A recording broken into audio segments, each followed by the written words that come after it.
Hello friends, in the series on income tax cases, today we will discuss a case in which a very pertinent issue was before Delhi ITA B bench, and the issue was that if the CAT appeal gives relief to the assessee by quashing the assessment order on the ground that the assessee has not been provided the opportunity of personal hearing, and the second ground that the notice under section 143 subsection 2 has been issued by a non-jurisdictional assessing officer, but the CAT appeal quashes the assessment without taking a report or without giving the opportunity of being heard to the assessing officer before him.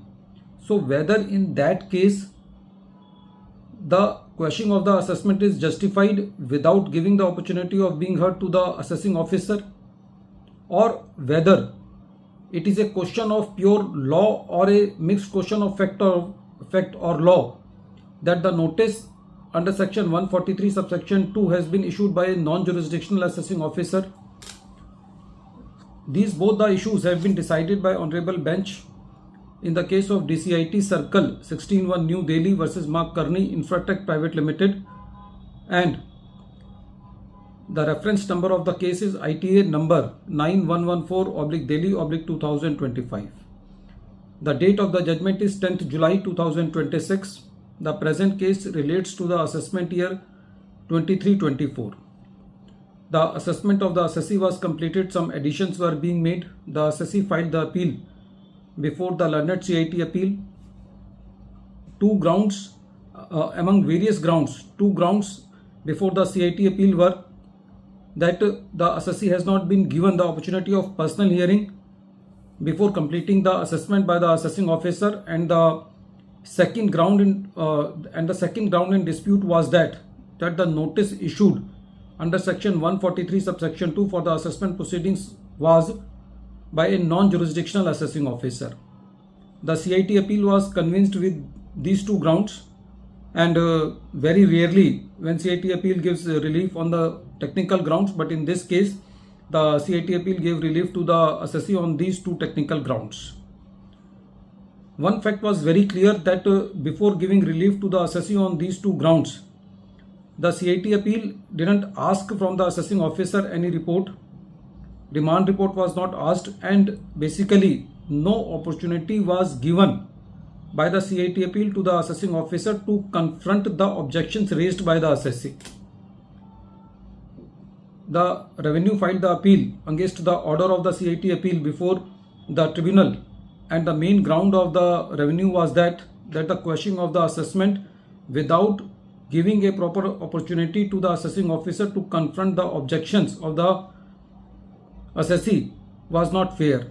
When the tribunal heard the matter, the tribunal said that in the present case the assessing officer was not confronted with the objections raised by the assessee before the CIT appeal. So in this case, it was the duty of the learned CIT appeal to give AO a fair opportunity to verify the factual facts, and the tribunal said that whether a notice issued under section 143 subsection 2 is issued by non-jurisdictional assessing officer is a question of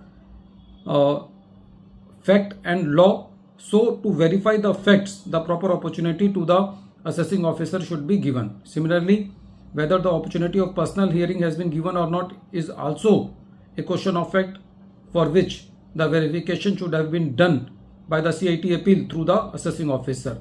So in the present case, the tribunal remanded the matter back to the CIT appeal to verify the facts and pass the order as per the directions of the tribunal.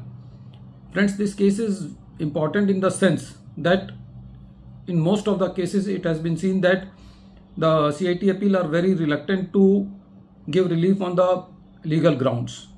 So from this case, it also becomes risky for the assessee that the CIT appeal give relief to the assessee on technical grounds, because if the CIT appeal will give relief to the assessee on technical grounds, and for that the CIT appeal will ask the report from the AO. So it has been seen, and it is a very common practice, that whenever the remand report is asked from the assessing officers, they either do not bother or they take much time to give these remand reports. So ultimately the assessee is suffering because of the time involved at the CIT appeal level in adjudicating the matters. Even if the matters are adjudicated, they are adjudicated in a very perfunctory manner without disposing of the grounds of the assessee. So what is happening that the tribunals are remanding back the matter to the CIT appeals to adjudicate the grounds. So after all, the time of the assessee is going in remanding back the matter to the CIT appeal.